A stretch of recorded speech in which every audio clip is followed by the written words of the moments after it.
Kwa majina naitwa Idrisa Bakari Ngonyani. Ni kijana ambaye ninaishi hapa Kijitonyama. Mada ya leo tunamzungumzia mzee, kwa maana kwa ufahamu wangu mimi mzee ni mtu yote yule wa kale. Kwa mujibu wa sera ya nchi wanasema mzee ni mtu yote ambaye aliyokuwa juu ya umri wa miaka 65. Kwa hiyo ninavyomfahamu mimi mzee ni watu ambao wanaishi kwa kufuata utamaduni, kwa maana wazee wao hawaishi kisasa kama ambavyo tunaishi sisi sasa hivi. Kwa wanaishi wana maisha yao ya kale.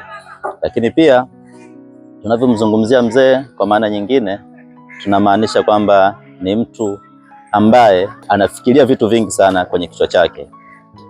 Wazee wengi sasa hivi wanapitia ugonjwa wa kisaikolojia, kwa maana ya kwamba wanaamini umri wao wanaelekea ukingoni, kwa hiyo muda wowote wanaweza wakafa. Lakini kwa imani ya kawaida sio sahihi. Sawa, kwa sababu swala la kufa ni mtu yeyote anaweza kafa. Umeona?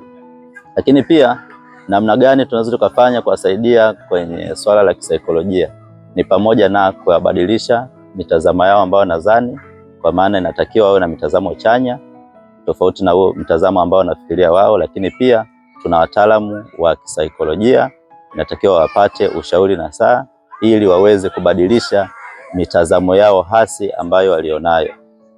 Kwa hiyo sisi kama vijana pia lakini tuna mchango mkubwa au tuna umuhimu kwao kuhakikisha tunakuwa nao pamoja na inatakiwa tujifunze kupitia kwao, kwa sababu kuna maisha ambayo wao wameyaishi sisi hatujayaishi, lakini maisha tunaishi sisi wao tayari wameshaishi. Kwa hiyo kuna namna inatakiwa tuweze kujifunza kutoka kwao ili kujua kizazi cha zamani kilikuwaje, tunalinganisha na cha sasa, na namna gani sisi kama vijana tunaweza tukatumia mfumo wa maisha ya zamani kwenye kizazi hiki ili kuweza kuwa na maendeleo zaidi kama vijana wa kisasa. Kwa ushauri wangu zaidi kwa wazee, kutokana na changamoto zao ambazo wanazipitia, nimezungumza mambo ya kisaikolojia, inatakiwa zaidi tukae nao pamoja. Sisi kama vijana tusiwatenge, tusione ni watu ambao tayari hawezi kutumika tena. Wasema wazee ni hazina ya taifa. Kwa hiyo lazima tushirikiane nao, tujue, tupate maarifa kutoka kwao ambayo yanaweza kutusaidia na kutujenga sisi kama vijana wa sasa. Lakini pia ukiona tatizo lolote ambalo linamkabili mzee, ni vema ukamshika mkono, kumsaidia, kumpeleka kwenye taasisi ambayo husika na tatizo ambalo amekutana nalo.